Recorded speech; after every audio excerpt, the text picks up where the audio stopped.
नमस्कार, स्वागत है आपका डॉक्टर साहिब में और मैं हूं आपके साथ सौम्या राठी।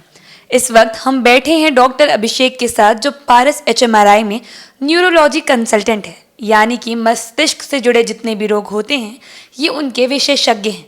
आज हम डॉक्टर साहब से जानने वाले हैं ब्रेन फीवर के बारे में कि जो दिमागी बुखार होता है आखिर वो क्या होता है और ऐसी कौन सी स्थितियां होती हैं जिनकी वजह से एक इंसान कोमा में जा सकता है।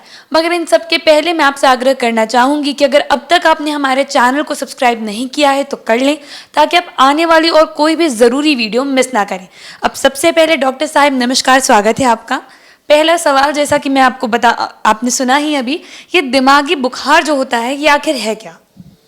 देखिए, दिमागी बुखार जिसे हम लोग इनकेफ्लाइटिस कहते हैं या मेनिंगो इनकेफ्लाइटिस कहते हैं, ये दोनों अलग अलग चीज़ें पर मिलती जुलती चीज़ें हैं। ये ब्रेन में इन्फेक्शन, दिमाग में किसी तरह से इन्फेक्शन हो गया, जिसको हम लोग दिमागी बुखार, नाम ही सजेस्ट कर रहा है कि दिमाग में इन्फेक्शन हो गया। इन्फेक्शन में वायरस का इन्फेक्शन, किसी तरह के कोई बैक्टीरिया का इन्फेक्शन, उसी बैक्टीरिया में एक पार्ट है टीवी, बहुत कॉमन है टीवी का इन्फेक्शन, जिसको कि होने के बाद हम लोग उसे दिमागी बुखार बोलते हैं। दिमागी बुखार होने के पीछे मुख्य कारण आखिर क्या है?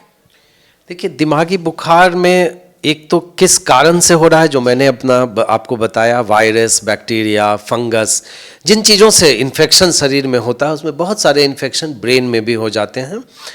दूसरा क्या है कि किन लोगों को हो सकता है।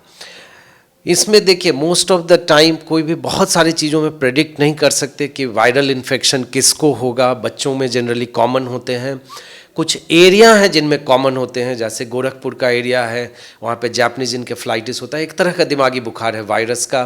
मुजफ्फरपुर का एरिया है जो लीची वाले सीजन में होते हैं, उसमें दिमागी बुखार होते हैं, जिसको कि इनकेफ्लाइटिस हम लोग बोलते हैं, उस सीजन में होता है। तीसरा चीज़, टीबी के मरीज़, यदि आप घर में कोई टीबी का मरीज़ हो, आसपास कोई टीबी का मरीज़ हो, तो उससे टीबी का इन्फेक्शन हो सकता है, जो छाती में भी हो सकता है, ब्रेन में भी हो सकता है।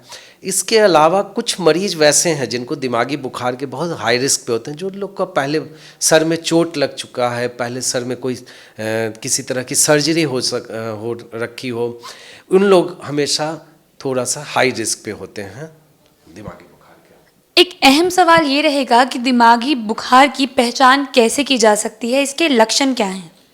ये सबसे अहम सवाल है, क्योंकि दिमागी बुखार में समय बर्बाद करने पे बहुत दिक्कत होती है। जो हमारे पास मरीज़ आते हैं शुरुआती दौर में और हमारे पास आते हैं लेट करके, दोनों में बहुत ज़्यादा अंतर है, मरीज़ के ठीक होने में भी और फाइनल आउटकम में भी। आपको देखना दो ही चीज़ है, यदि सर दर्द के साथ बुखार हो रहा हो या इवन बुखार हल्का फुल्का ना भी हो रहा और सर दर्द हो रहा है, जो नया सर दर्द है, आप बहुत गौर से देखें कि मरीज को कोई और प्रॉब्लम तो नहीं हो रही है। बुखार, तेज बुखार, सर दर्द, डॉक्टर से मिले।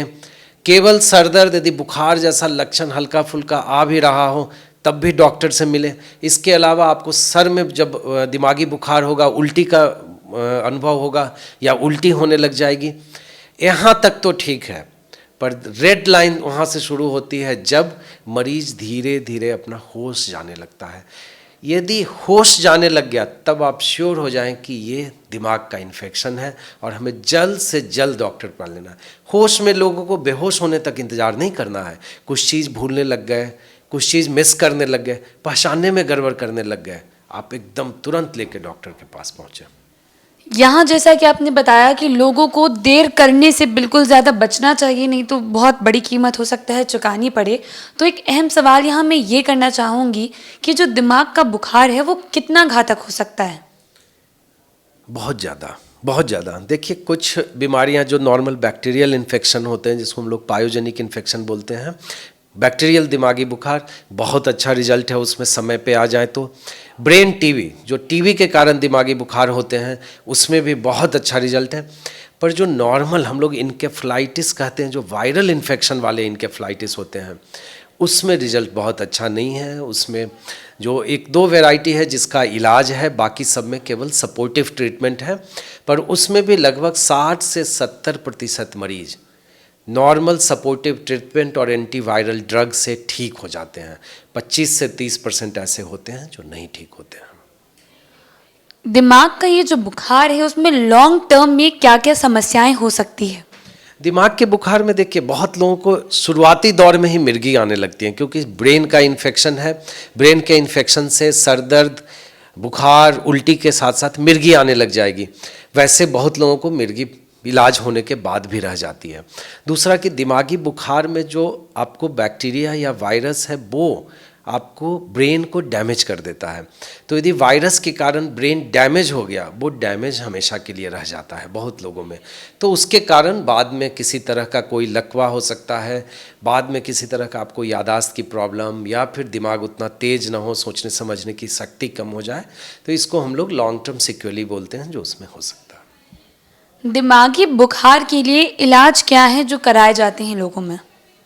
देखिए, जब भी हम बात करेंगे इनकेफ्लाइटिस की, ऑल्दो कि दिमागी बुखार हम लोग हमेशा बैक्टीरिया, टीबी सबको गिनते हैं, पर जो इनकेफ्लाइटिस की बात करेंगे उसमें जल्द से जल्द इलाज की ज़रूरत है। एंटीवायरल ड्रग है, मिर्गी की दवा है।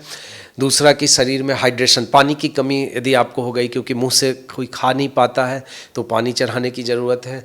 नाक की नलकी से खाने देने की ज़रूरत है। पर इलाज है, इसका इलाज संभव है, बशर्ते कि आप सही समय पे मरीज को लेकर आ जाएं। और उसके लिए आपको इनके लक्षणों को जितना जल्द से जल्द समझना होगा, या समझ ना आए तो डॉक्टर के पास ले जाएं, वो समझेंगे। तो देखा आपने कि किस तरीके से डॉक्टर साहब हमें बता रहे हैं कि दिमागी बुखार, जिसे लोग आमतौर पर ऐसे ही हवा में उड़ा देते हैं, आम बुखार समझकर छोड़ देते हैं और लापरवाही बरतते हैं, उससे स्थिति इतनी बिगड़ सकती है कि आगे जाके डॉक्टर साहब का भी कोमा का भी खतरा हो सकता है इससे। बिल्कुल, मैंने आपको बताया कि जब होश गड़बड़ होने लगे, मतलब आप समझ जाएं कि ये ब्रेन की ही दिक्कत है। उसके बाद यदि आपने फिर भी इग्नोर किया तो पेशेंट बिल्कुल कोमा में जाके वेंटिलेटर पर जाने की नौबत आ सकती है। सुन रहे हैं आप कि किस तरीके से आम बुखार समझकर इग्नोर करने से, इसे अवॉइड करने से कोमा तक की स्थिति पैदा हो सकती है। इसलिए बिल्कुल ज़रूरी है कि अगर आप दिमागी बुखार के कोई भी लक्षण अपने शरीर में महसूस कर रहे हैं तो जल्द से जल्द अपने डॉक्टर के पास जाएं, ताकि स्थिति बद से बदतर हो जाए उसके पहले ही आपको ठीक इलाज मिल जाए और आप बिल्कुल स्वस्थ हो जाएं। बहुत जल्द मुलाकात होगी डॉक्टर साहिब के अगले एपिसोड में। तब तक के लिए अगर आप इस वीडियो को फेसबुक पर देख रहे हैं तो पेज को लाइक और शेयर ज़रूर करें। अगर आप इसे यूट्यूब पर देख रहे हैं तो चैनल को सब्सक्राइब करें। आप हमें कमेंट बॉक्स में ये भी बता सकते हैं कि डॉक्टर साहिब से आपके और क्या सवाल हैं। धन्यवाद।